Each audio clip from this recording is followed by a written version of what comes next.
at my work, I wear my pronouns on my name tag. My pronouns are she, her. And then I also have an equality isn't rocket science pin that I wear on my lanyard, along with a legitimate ally pin, because, well, mainly because I don't want people to think that I'm a Republican, because we live in a very conservative, like, red area, and, like, that would be so embarrassing if people thought I was a Republican or I was MAGA. So anyway, so I wear that to distinguish myself as I'm one of the good guys, all right? So this guy comes up to my register last night, somebody's fucking grandpa, and he was like, he refused to get into line. Like, he just stood in front of my register, and there was a line of people behind him, and he was like, well, I'm not going to get in line. That's retarded. And I said, excuse me? I said, we don't use that word. I said, that is extremely offensive. And he was like, looked at all of my pins and everything, and he was like, you're one of those libtards. I can't believe you people so offended about everything. And I was like, okay. And I handed him a receipt, and I was like, have a great night, ma'am. When I tell you right this, he lost his fucking shit. He was like, how dare you refer to me? I am a man. How dare you refer to me as a ma'am? I said, see, words matter. Words matter. You're so emotional. Have a great night, ma'am. Are you fucking retarded? The hell's the matter with you? And that is exactly why we keep seeing these headlines and news stories and such about employers avoiding hiring people with pronouns on their resume, especially they/them pronouns. Now, that young lady we just heard from in the first clip caused a bunch of completely unnecessary problems for her employer. Now, if she wants to have that conversation in her own time, that's fine. But you can't do that while you're on the clock working for someone else. But that's exactly what you can expect from the pronoun people. Anyway, welcome back. Thank you guys so much for joining me. So I have a fairly quick and very crazy weekend Clown World update for you guys today. And as usual, we have, well, very little time to waste. So let's get into it. Now, if you place your attention on the screen for a moment. So let's tie this picture in with the first clip that we saw. So we have this young lady with the blue hair, clown makeup, and hairy armpits holding up a sign that says, normalize they/them pronouns. Now, this is exactly the kind of person that employers want to avoid hiring, for obvious reasons.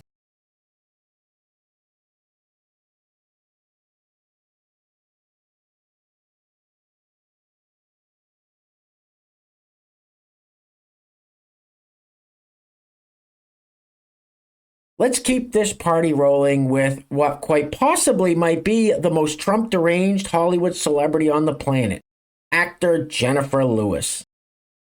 Don't worry, I don't know who the f*** she is either, but she's lost the plot. Roll it.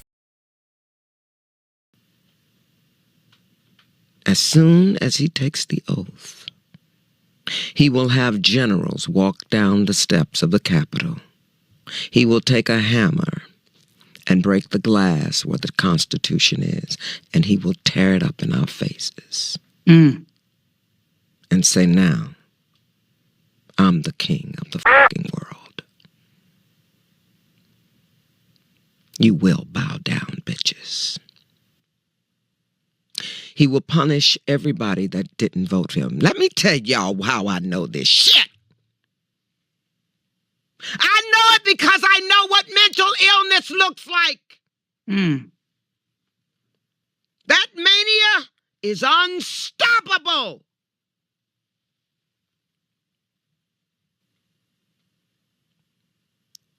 See, this motherfucker's Hitler.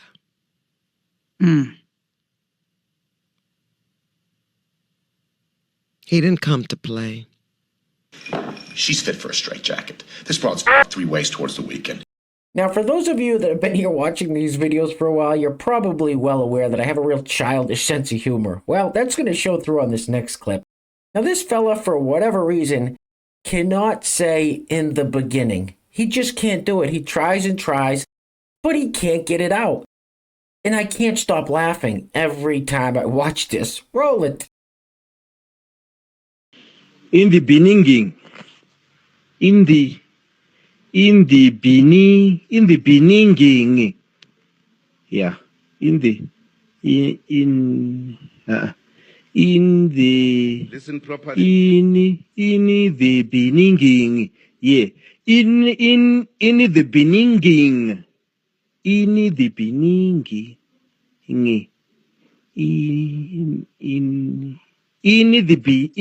the beginning.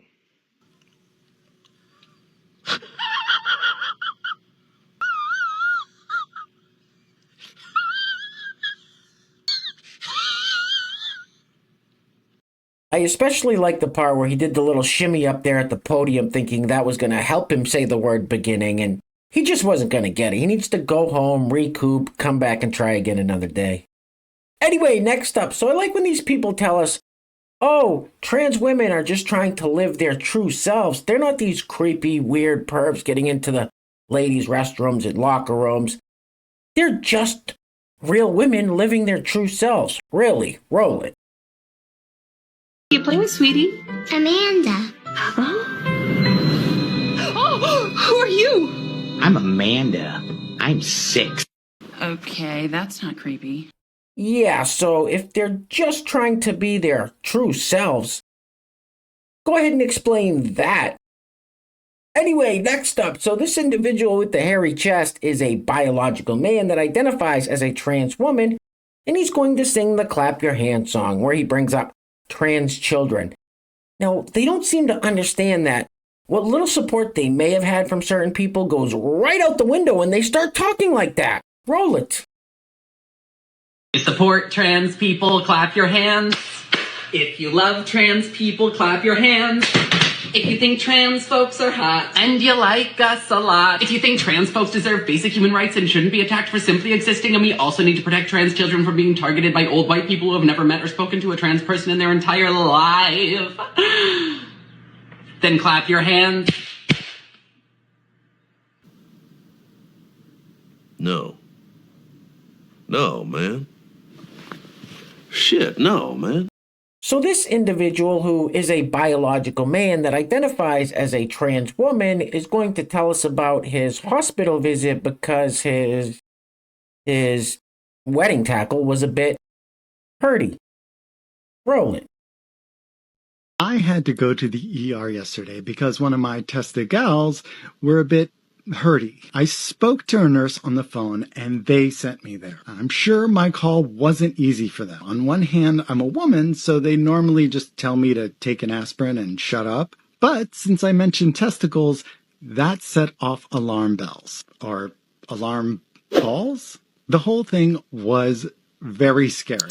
First, we trans women don't tend to get the best medical care. Second, I had to spend the whole day talking about my mama marbles. Plus, among the things that could have been irritating my outfurries were STDs and, well, cancer. Which is worse than STDs. Thankfully, my care was genuinely good, especially the nurse who gave me a supportive smile right after my triage. It was very kind, and he was very hot.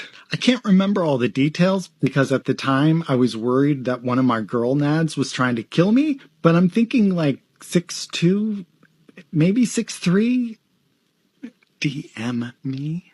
Turns out it was a simple urinary tract infection, which is very common in females. Yay, womanhood! Oh, and hot nurse man, all clear on the STD front.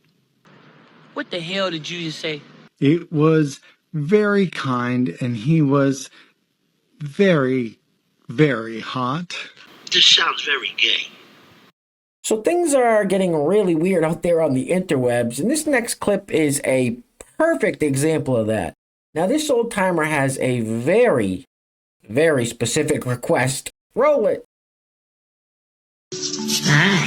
I'm looking for a white lady that's tattooed and dominant and be willing to put me in a dress and beat the shit out of me. What the is wrong with you? Hey guys, real quick, before we go any further, I want to give a huge shout out to the sponsors of today's video. And while I'm doing that, I'm going to let this loop on the screen. Now, it would appear that this lovely lady took the term tinfoil hat wearer to a whole new level, right? Anyway, today's video is being brought to us by our first sponsor, is Patty Howen. Patty, thank you so much for sponsoring today's video. I really appreciate the support. Second sponsor of today's video is none other than our great friend Coda320.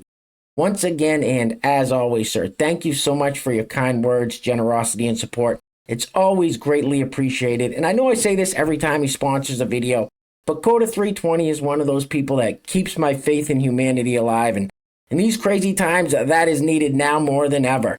So once again, Patty Howen and Coda320 are today's video sponsors.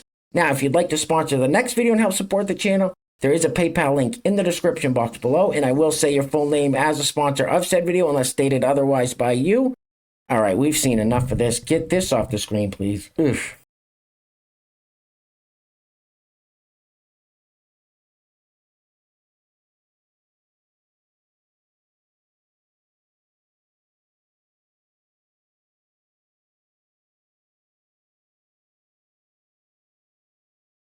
You look ridiculous. All right, next up we have this fella, Phil. Now, Phil likes to... You know what? I'm just going to let Phil tell you what he likes to do. Roll it. My name is Phil, and I like to dress as a baby. I like to wear nappies. It's like a regressor. It's actually very comfortable. I just like to sit in them. I support Phil's lifestyle choice. I found out he liked to dress as a baby after being together for about a year. When I see him wearing his nappy, I kind of feel indifferent. I like to pee in them, but not the other stuff. It's just not me at the moment. Barbara doesn't like the nappy stuff really, and she won't change the dirty ones, but she will put a clean one on for me. My favourite thing about being Phil's mummy is caring for him. It's not dodgy. It's more of a lifestyle. What did you say? What the f*** did you just say? I like to pee in them, but not the other stuff.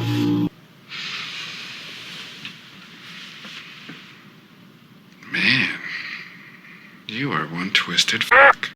Now, pretty much everything has been labeled transphobia these days, but here's a new one that I don't think I've heard yet.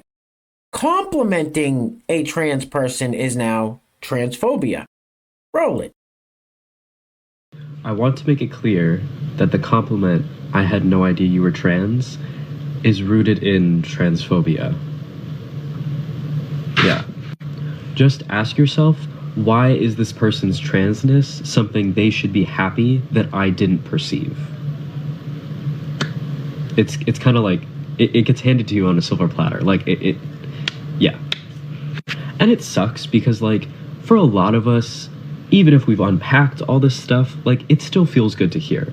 But I think collectively, we need to find better compliments and unpack the ones we give to trans people as non-trans people, or even as trans people ourselves. And then always take into account the fact that some trans people do not give a shit about passing. So, is your compliment even relevant to them? Continue to uplift and compliment trans people, just find better ways of doing it. Go f*** yourself. So that person basically just said, "Oh, I don't like your compliment. You better keep complimenting me, but just make sure it's a compliment that I'm okay with." Just the blatant narcissism is mind-numbing. Anyway, next up, so this person who is a biological man that identifies as a trans woman says that J.K. Rowling shouldn't speak out about trans issues because she's not a doctor. I'll be honest with you guys, when I first saw this clip, I thought this was some kind of AI robot. Roll it. And I don't believe that I'm a woman. I am a woman. Even my birth certificate has been changed to Jessica Alves, born a female. I was born in Brazil, so I do have a Brazilian passport, but also have a British passport. And my both passports also stated Jessica Alves, female. And I am a woman. In my mind, in my soul, in my appearance, in my body, in the touch of my skin. When I wake up in the morning and I look myself in the mirror to brush my teeth like everybody, I see the image of a woman. And I never felt like a man. Therefore, I am a woman. The emotions, the feelings inside. So it's very sad to read the headlines lately about J.K. Rowling. Someone that I have read her books growing up, someone that I have always looked up to as a book writer, making remarks about transgender people that are so wrong. She doesn't understand anything about what she's talking about.